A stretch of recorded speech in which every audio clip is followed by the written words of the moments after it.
9 hodín, 15 minút, čakám na horský priechod Barvinek, Vyšný Komárnik, no Boháša ani jedno auto teraz nejde, takže bude to dneska surové. Takže, aby som vysvetlil, čo sa deje, vybral som sa na Europe Trip, cestujem do Estónska, som to zvládol za 2 dní, no bohužiaľ to bude trvať asi 3 dní. Kamiony som sa pýtal, je to jeden Litovec a spí a zvyšok vyzerá chujovo. Ja sa pokúsim to hneď aké auto. Takže stretol som jedného kamionistu, ktorý je priamo z Rigy a dnes večer o 8:30, 9:00 by mal vyraziť. Takže vraciam sa naspäť na slovenskú stranu, ktorá je tam. Idem do Svidníka, naobedujem sa, na večer napápam, oddychnem a potom vyrazím ďalej. Dúfam, že ma neojebe a zobere ma. A tak by som za 2 dní by som bol v Rige a z Rigy do Estónie, to už máme iba 2 hodiny. Tak super, idem ešte stopnúť nejaké nejaké auto do Svidníka a budeme pokračovať ďalej. Tak zatím, čau.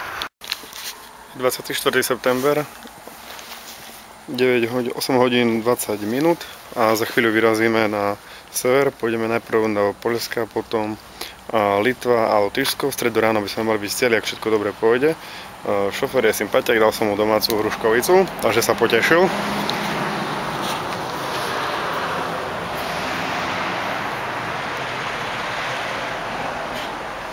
No a vyzerá to v pohode. Je Rus, takže po rusky si pokecáme dobre a dúfam, že ma nepredajú na orgány, lebo to by bola jediná smrť, ktorá by ma srala. Ničoho iného sa nebojím. Dobre, tak zatím sa lúčim, priebehu cesty sa ešte ozvem. Zatím.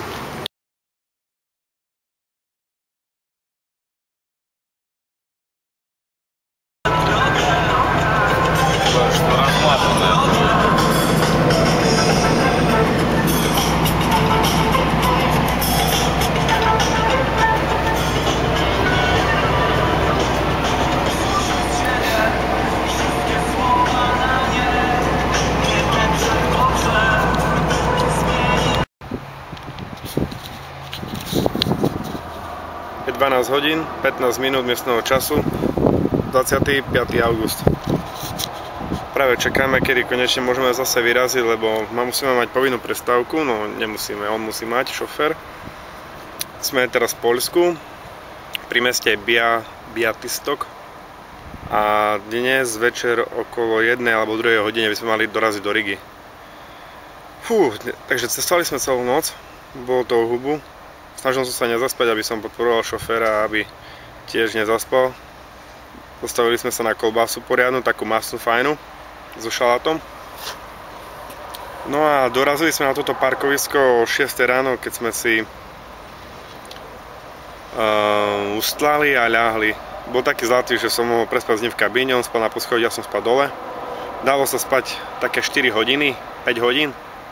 A potom už sa to nedalo vydržať. Máme čiernu kabínu, slnko praží a proste bola taká horúčava, že sa to nedalo vydržať, tak sme sa na to vykašľali a o tej 10. sme si dali poriadne raňajky. Ďakujem, že otec mi nabalil zeleninu čerstvu, paradajky, papriky. Chleb dobrý som mal, čerstvý šandál a ešte pašteku majku. Takže šoférovi sa to zapáčilo, dal si to so mnou, takže dobré raňajky, on mi spravil zase dilmah čaj, čierny, Ceylon. No a teraz ja si čítam Da Vinciho kód, on si vyplňuje križovky a postupne vyrazíme ďalej. Takže ozvem sa, keď budem v Rige. A možno aj po ceste ešte.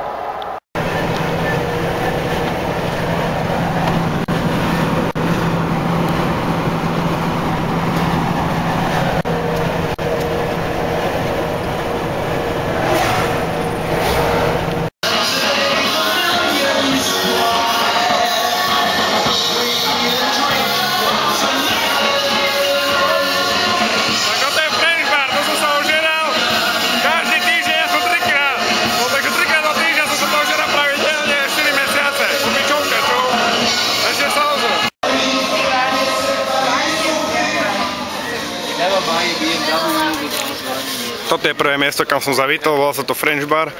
Nachádzam sa presne v Rige 26.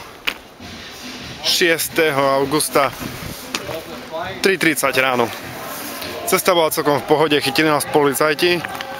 Kurník šla pracovná kontrola, zistili mu chyby, mal chyby, oni to volili, že šajeba, to je asi puk. A to je také kolečka, kde sa zapisuje rýchlo vzdialenosti, ktoré prešiel, kedy odpočil a podobne. Našli mu tam problémy, takže ho odjebali za to. Zaplatia asi 10 000 pokutu, tak mi bolo za neho ľúto. Stali sme tam 2 hodiny, úplne nám to debalo náladu. A tiež som sa bál, že bude z toho viniť mňa, že som priniesol nešťastie alebo niečo podobné. Našťastie to bol chytrý chlapík, ten šofér, s ktorým som cestoval a zobral to v pohode, takže nevinil ma za niečo, za čo dúfam, že nemôžem, alebo dúfam, že nenosím šťastie aspoň, hej.